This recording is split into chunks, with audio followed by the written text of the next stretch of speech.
Today, we will discuss Chapter 9 of Psychology textbook of class 11th, that is, Motivation and Emotion. This chapter has been divided into 3 parts.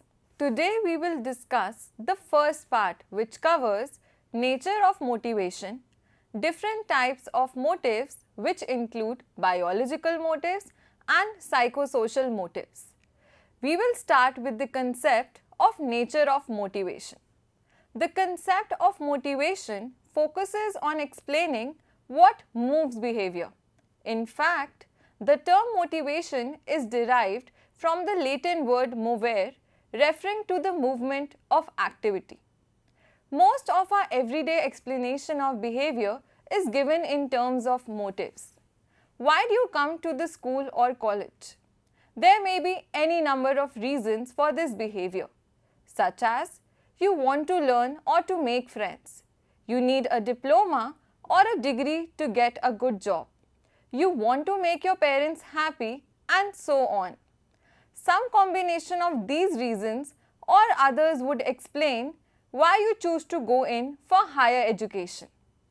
Motives also help us in making predictions about behavior. A person will work hard in school, in sports, in business, in music, and in many other situations if he or she has a very strong need for achievement. Hence, motives are the general states that enable us to make predictions about behavior in many different situations. In other words, motivation is one of the determinants of behavior. Instincts, drives, needs, goals, and incentives come under the broad cluster of motivation. And let's move to the next concept of the motivational cycle. The concept of need is now used to describe the motivational properties of behavior. But what is a need? A need is a lack or deficit of some necessity. The condition of need leads to drive. A drive is a state of tension or arousal produced by a need. It energizes random activity. When one of the random activities leads to a goal, it reduces the drive and the organism stops being active. The organism returns to a balanced state. The process of motivation functions in a cycle, that is, need will lead to drive, drive will lead to arousal, arousal will lead to goal-directed behavior, then it will lead to achievement, and then reduction of arousal, and in the end, need again. There are different types of motives. Basically, there are 2 types of motives, biological and the psychosocial motives. Biological motives are also known as physiological motives, as they are guided mostly by the physiological mechanisms of the body. On the other hand, psychosocial motives are primarily learned from the individual's interactions with the various environmental factors. However, both types of motives are interdependent upon each other. That is, in some kind of situations, the biological factors may trigger a motive, whereas in some other situations, the psychosocial factors may trigger the motive. Now, let's first start with the biological motives. The biological or the physiological approach to explain motivation is the earliest attempt to understand the causes of behavior. Most of the theories which developed later still carry traces of the influence of the biological approach. The approach adhering to the concept of adaptive act holds that organisms have needs that produces drive, which stimulates behavior leading to certain action towards achieving certain goals which reduce the drive. Instinct. The term instinct denotes inborn patterns of behavior that are biologically determined rather than learned. It refers to an urge to do something. Instinct has an impetus which drives the organism to do something to reduce that impetus. Some common human instincts include curiosity, flight, repulsion, reproduction, parental care, etc. Instincts are innate tendencies found in all members of a species that direct behavior in a predictable way. Some of the basic biological needs explained by this approach are hunger, thirst, and sex, which are essential for the sustenance of the individual. The first biological motive is hunger. When someone is hungry, the need for food dominates everything else. It motivates people to obtain and consume food. But what makes us feel hungry? Studies have indicated that many events inside and outside the body may trigger hunger or inhibit it. The stimuli for hunger include stomach contractions, which signify that the stomach is empty, a low concentration of glucose in the blood, a low level of protein, and the amount of fats stored in the body.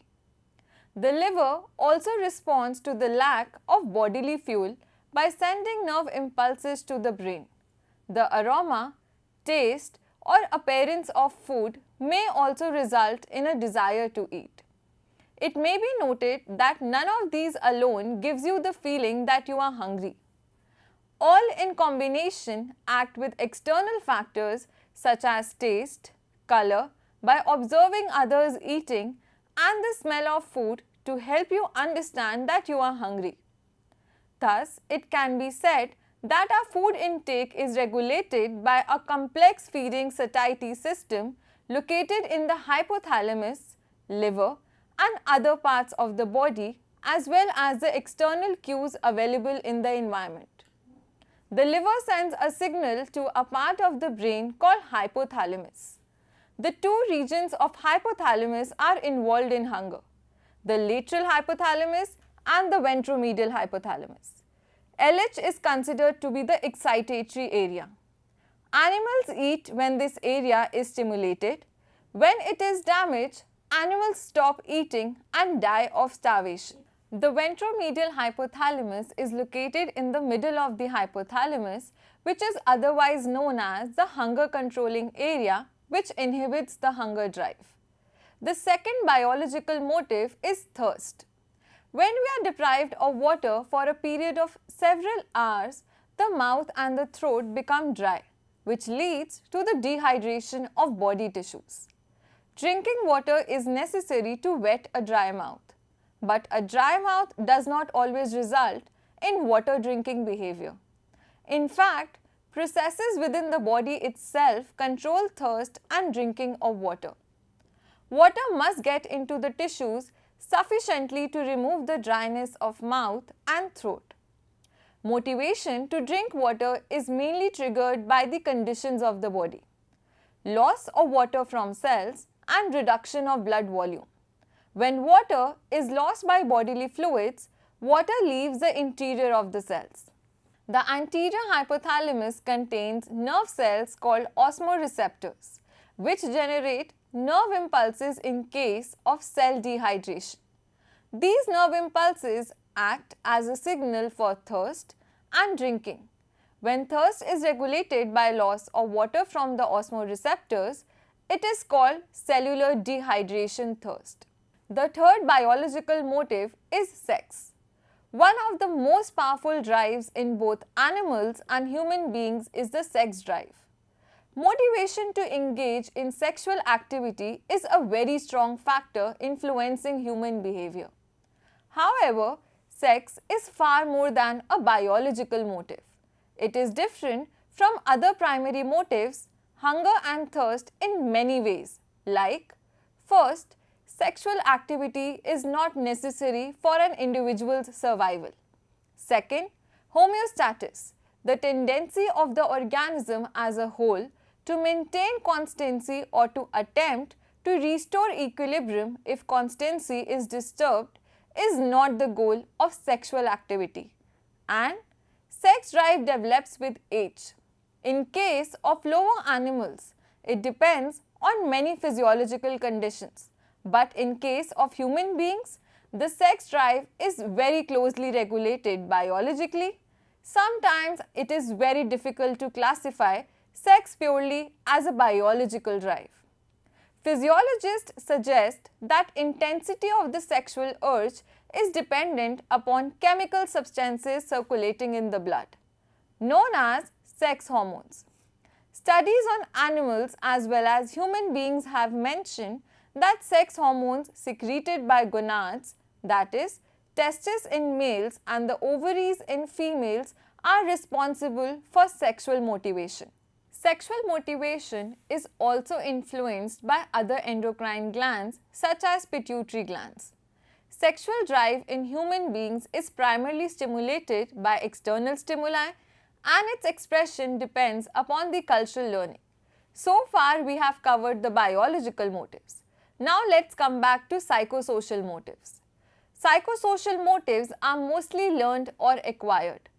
Social groups such as family, neighborhood, friends and relatives do contribute a lot in acquiring social motives.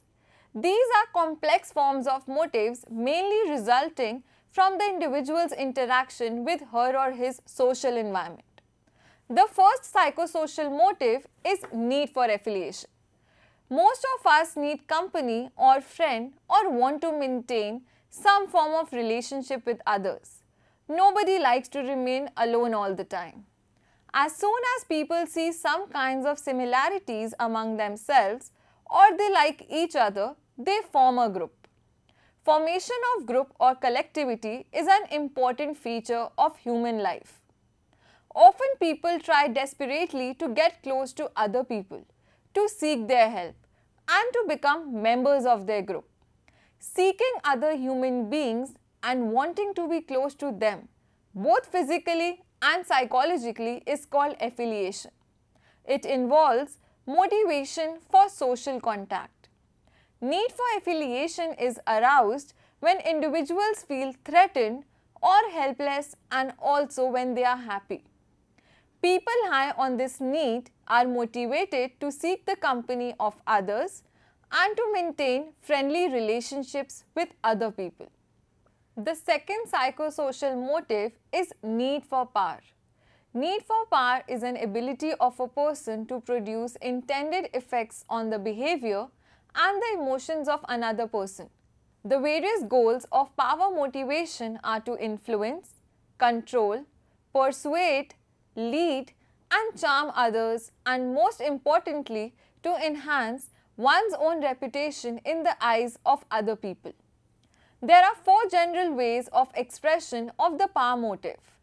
First, people do things to gain feeling of power and strength from sources outside themselves by reading stories about sports stars or attaching themselves to a popular figure.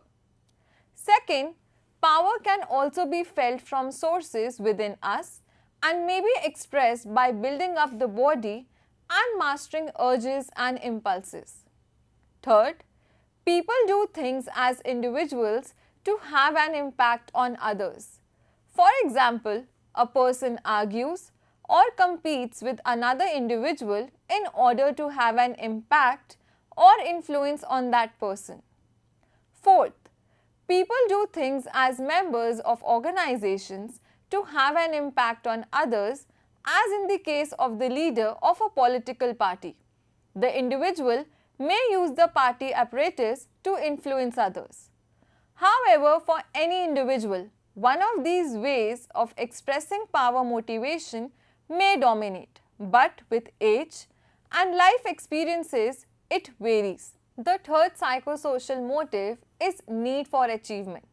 You might have observed some students work very hard and compete with others for good marks or grades in the examination, as good marks or grades will create opportunities for higher studies and better job prospects.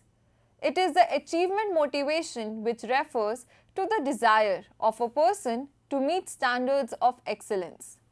Need for achievement, also known as NAC, energizes and directs behavior as well as influences the perception of situations. During the formative years of social development, children acquire achievement motivation. The sources from which they learn include parents, other role models and socio-cultural influences. Persons high in achievement motivation tend to prefer tasks that are moderately difficult and challenging. They have stronger than average desire for feedback on their performance. That is to know how they are doing so that they can adjust their goals to meet the challenge. Last psychosocial motive is curiosity and exploration. Often people engage in activities without a clear goal or purpose, but they derive some kind of pleasure out of it. It is a motivational tendency to act without any specific identifiable goal. The tendency to seek for a novel experience, gain pleasure by obtaining information are signs of curiosity. Hence, curiosity describes behavior whose primary motive appears to remain in the activities themselves. What will happen if the sky falls on us? Questions of this kind, what will happen if, stimulate intellectuals to find answers. Studies show that this curiosity behavior is not only limited to human beings, animals too show the same kind of behavior. We are driven to explore the environment by our curiosity and our need for sensory stimulation. The need for varied types of sensory stimulations is closely related to curiosity. It is the basic motive, and exploration and curiosity are the expressions of it. Our ignorance about a number of things around us becomes a powerful motivator to explore the world. We get easily bored with repetitive experiences, so we look for something new. In the case of infants and small children, this motive is very dominant. They get satisfaction from being allowed to explore, which is reflected in their smiling and babbling. In this way, today we have completed nature of motivation, different types of motives, that is biological and the psychosocial motives. I hope you all have understood the concepts today.